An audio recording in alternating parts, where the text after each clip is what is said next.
はい、中 T から宮坂宅建理事長です。日本経済についてですね、明先輩のチャンネルで少しお話しさせていただいたんですけども、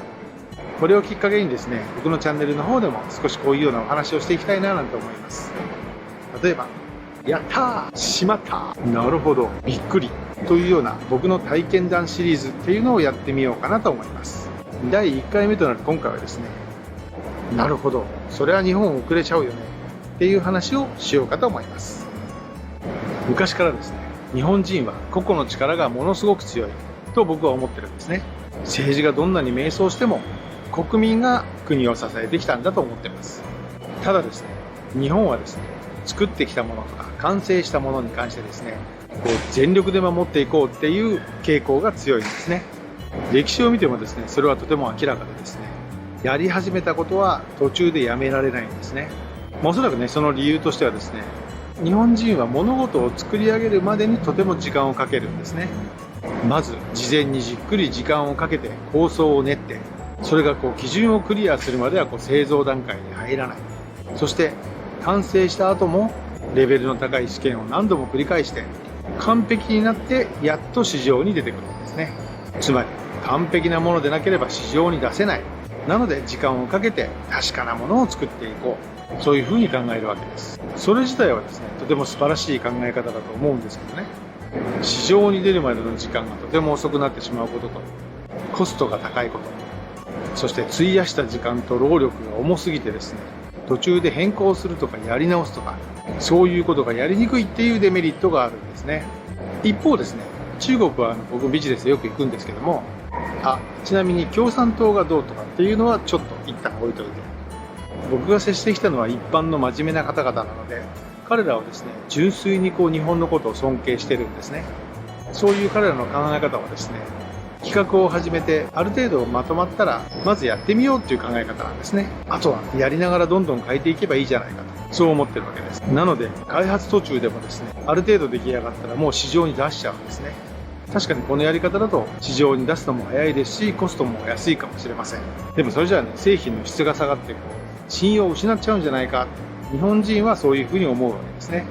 確かにそうです。メイドインチャイナはすぐ壊れるとどこの国の人も言っています。ここフィリピンでも皆さん言っています。ところがですね、じゃあなんでこのメイドインチャイナっていうのが市場に溢れ返っているのかっていうところなんですね。とても不思議ですよね。実際はですね、皆さんこれが低品質だっていうことが分かってるんです。それをよく分かった上で選択してるんですね。それはなぜか。お金がない新興国の人にとってはですね、例えば5万円のものを一括で買うのは大変ですけど、1万円のものを3年間で5回買うのはできるんですね。そう、彼らは低品質っていうことを分かってて選択してるんです。そして僕がよく聞く言葉があります。それはですね、これが日本の製品だったらよかったのにっていう言葉です。機能はそんなになくても、ちょっと安っぽくても、とにかく壊れない、火を吹かない、爆発しない、それで十分なんです。いいものであれば高くても買うとか、いろんな機能があればいいに決まってるっていうのはですね、ごく一部の消費者のニーズなんですね。こういうことをですね、理解してない技術者とか製造会社の人たちっていうのはですね、世界の市場で負けていってしまいます。ちょっとお金を稼げるようになった人たちでも、最初はメイドインチャイナを買って壊して買って壊してを繰り返して、やっと日本製品を買うんです。最終的には買ってくれるのかもしれませんけど、それまでに中国の製品により多くのお金が落ちるということになってしまっているんですね。そういうところを見るとですね、このメイドインチャイナとメイドインジャパンの間に商機があるって思いませんか？そう思った製造者の方は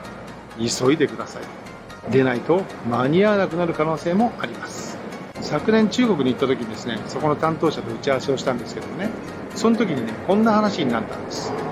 中国人はまず作ってから考える。でも日本人は考えてから作る。だから中国の方がスピードは速いけども、日本の方が良い製品ができる。じゃあ両方のいいところを合わせたら、